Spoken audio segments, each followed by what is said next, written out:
What's going on YouTube? I'm back again with another video.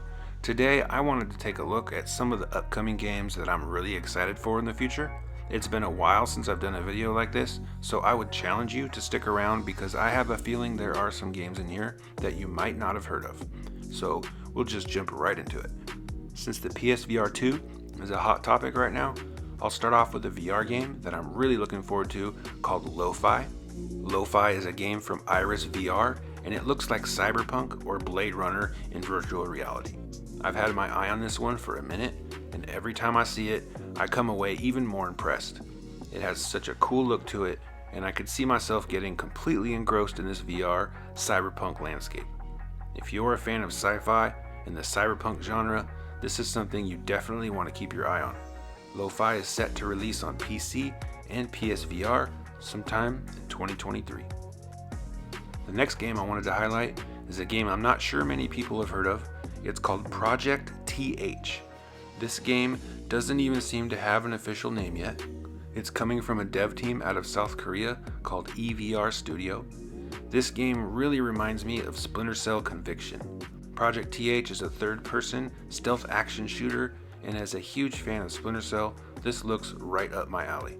The action stealth genre has been dominated by Splinter Cell and Metal Gear for like the longest time, and it's really nice to see some new IPs enter the scene.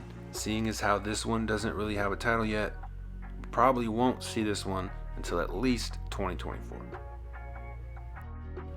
The next game I'm really keeping my eye on is Boundary.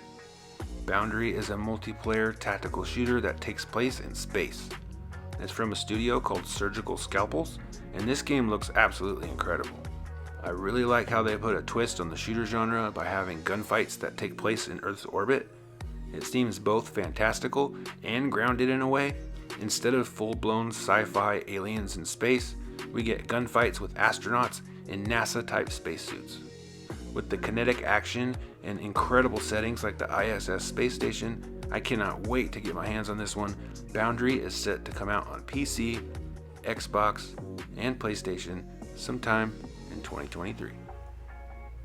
Next up is Out of Action. Out of Action is an indie FPS game from a developer called Doku Games. Lately, the indie games that have been coming out have been really fun, with winners like Sifu, Tunic, Signalis, and many others. I've really tried to keep my eyes on the AA market. And Out of Action is the latest one to catch my attention. It's a multiplayer FPS that seems to play like an arena shooter. It has a cel-shaded artistic art style, and it really pops, and it makes the smaller details like bullet impacts really stand out. I know that there's people playtesting this game currently, but I'm not really sure what kind of release date they're shooting for. Nevertheless, Out of Action is a title that I will be keeping a close eye on.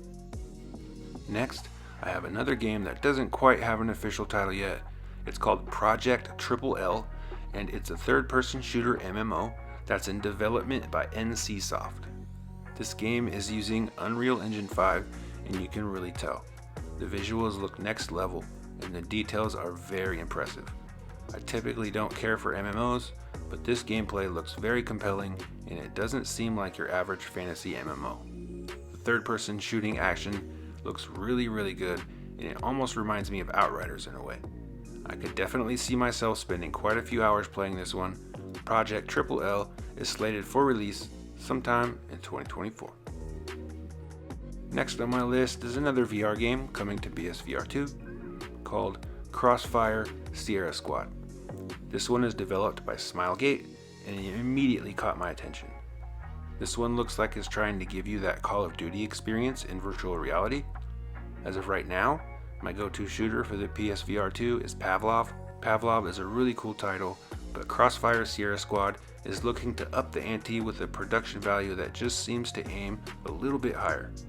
The gameplay footage of this game is really compelling, and the animations of the characters look really good and really smooth. I imagine that experiencing this in VR is going to be super intense, and I'm looking forward to it. For me, Crossfire Sierra Squad is a day one. Last on my list, but certainly not least, is Stellar Blade. Some people in the community have been referring to this game as Stellar Yams, and I'm sure you can see why. You know who you are. Anyways, Stellar Blade is from another development studio out of South Korea that goes by Shift Up.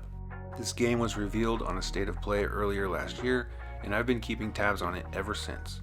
It's a third-person action game that seems to take inspiration from games like Nier Automata. The action looks fierce, and with a little drone fighting by your side, the parallels are obvious. Everything I've seen about this game looks incredible. It has a real Ghost in the Shell kind of vibe, and I think it looks awesome. If you're looking for a fast-moving action game with a dope setting, Stellar Blade just might be for you. So those are just some of the upcoming titles that I'm really looking forward to. I wanted to try and highlight some games that might be a little less known out here in the community, so I hope I was able to at least show you one title that you've never heard of. Some honorable mentions from me that are a little more well known are Street Fighter 6 with its new look and style. It looks like we're going to get to create our own fighter, and it seems to have a lot more single player content this time around. Definitely looking forward to it. Another one is Rise of the Ronin. With recent titles like Wolong, Fallen Destiny, Rise of the Ronin looks to be next up in the long line of superb action titles from Team Ninja. If you like Ninja Gaiden or Wolong, you might want to look into this one. And the last honorable mention is Pragmata. Pragmata is an action-adventure game from Capcom that takes place on the moon. We don't really have too many details at this point, but I am a sucker for games that take place in outer space, and this one looks really intriguing. It seems like a different type of game that you would normally see from Capcom, and I can't wait to learn more. And with a 2023 release window, hopefully we won't have to wait much longer. So that's going to be it for this one. I really appreciate you hanging out with me today. If you liked the video, you know what to do. Hit that like and subscribe. I'm Gamers Gamut. Until next time, take it easy.